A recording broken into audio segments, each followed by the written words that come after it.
قدر عزیز است ای دوست برای هر یکی ما، دویش رو بگیریم سفر کردیم به هر جا. پدر ما رو ببخشا اگر کی بد کرده، سخنهای تو رو باره اگر چه رد کرده. پدر ما رو ببخشا اگر کی بد کرده، سخنهای تو رو باره اگر چی رد کرده.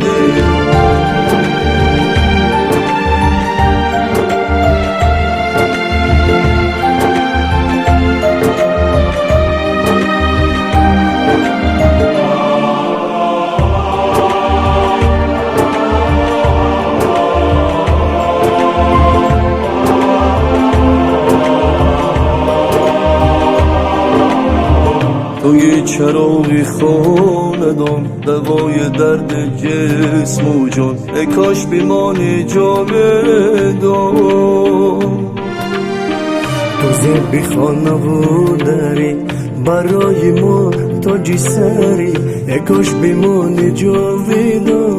پدر ما رو ببخشا اگر که بد کرده، سخنهای تو رو باره اگر چه رد کرده.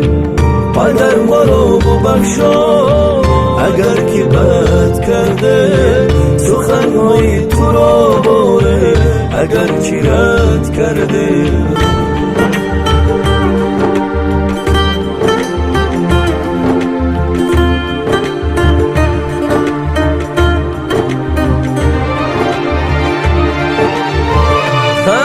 قامتت بدن از رنج و درد زندگی، موی سر سفید شد من در نبرد زندگی. حضرت ندانه ما اگر شرمندگی دو عالمیم، صد شکر میگویم پدر امروز ما با همیم. پدر ما رو ببخشا اگر که بد کرده، سخنهای تو رو باره اگر چه رد کرده.